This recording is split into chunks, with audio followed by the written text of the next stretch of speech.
আসসালামু আলাইকুম। আজকে আমি তোমাদের জন্য নতুন একটি ভিডিও নিয়ে এসেছি। ভিডিওটি না দেখে মনোযোগ সহকারে দেখতে থাকো। আমি ডিম ভুনা করার জন্য 4টা ডিম নিয়ে নিলাম, সিদ্ধ করে নিয়ে তারপর ডিমগুলো আস্তে আস্তে করে কুসা চাড়িয়ে নেব। ডিম আমাদের খামারের মুরগি ডিম দেয়, সেগুলো থেকেই আমি কয়েকটা ডিম নিয়েছি। ডিমগুলো সিদ্ধ করে নেওয়ার পর আমি চুলার মধ্যে ডিমগুলো ভাজার জন্য একটি কড়াই বসিয়ে দিলাম। বসিয়ে দেওয়ার পর দিয়ে দেব হালকা পরিমাণ সয়াবিন তেল দিয়ে দিলাম হালকা হলুদ গুঁড়োটা দিয়েছি যাতে ডিমের কালারটা সুন্দর আসে, তাই দিয়ে দেওয়ার পর আমি ডিমগুলো ভালোভাবে নেড়ে চেড়ে যতক্ষণ পর্যন্ত ডিমগুলোর কালার সুন্দর না আসে ততক্ষণ পর্যন্ত আমি ডিমগুলোকে ভেজে নেব।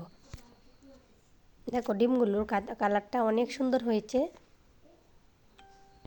হয়ে যাওয়ার পর আমি একটি কড়াই বসিয়ে দিলাম। কড়াই বসিয়ে দিয়ে ডিম ভাজার একটু তেল যতটুক ছিল ততটুক আমি দিয়ে দিয়েছি। তারপর আমি পেঁয়াজ বাটা আর রসুন বাটা দিয়ে দিলাম। রসুন বাটা দিয়ে আর একটু সয়াবিন তেল আমি দিয়ে দিলাম।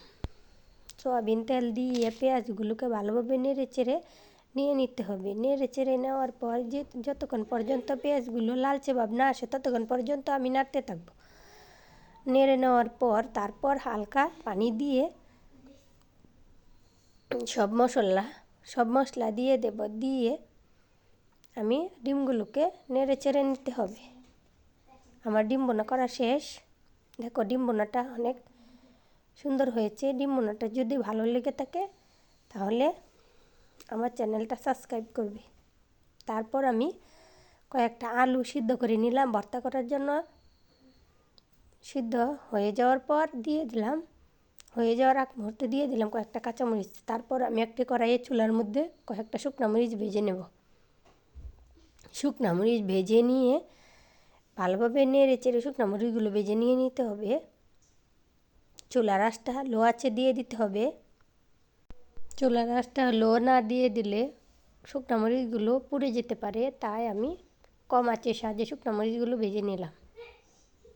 ভেজে নেওয়ার পর আলু কাঁচামরিচ আমি শুকনো মরিচগুলো মেখে রেখে দিয়েছি। শুকনো মরিচগুলো দেব না, ঝাল বেশি হয়ে যেতে পারে, তাই পেঁয়াজ কুচি আলু আর কাঁচামরিচ ভেঙে নিয়ে আমি হাতে বানানো ভর্তা অনেক পছন্দ করি। তোমরা অন্যভাবেও ভর্তা বানিয়ে নিতে পারো। আমি এভাবে ভর্তা খেতে অনেক পছন্দ করি। অনেকজনে অনেকভাবে ভর্তা খেতে ভালো লাগে। তোমরা হাতে বানিয়ে দেখো।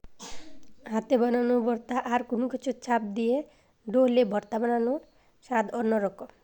আমার কথার সাথে তোমাদের ভর্তা মিলিয়ে নিও। হাতে বানানোর ভর্তা স্বাদই অন্যরকম। আমি এভাবেই ভর্তা বানাই, এভাবে ভর্তা খেতে আমি পছন্দ করি। কে কীভাবে বানাও? আমার ভিডিওটি এ পর্যন্তই। আসসালামু আলাইকুম। খুদা হাফেজ।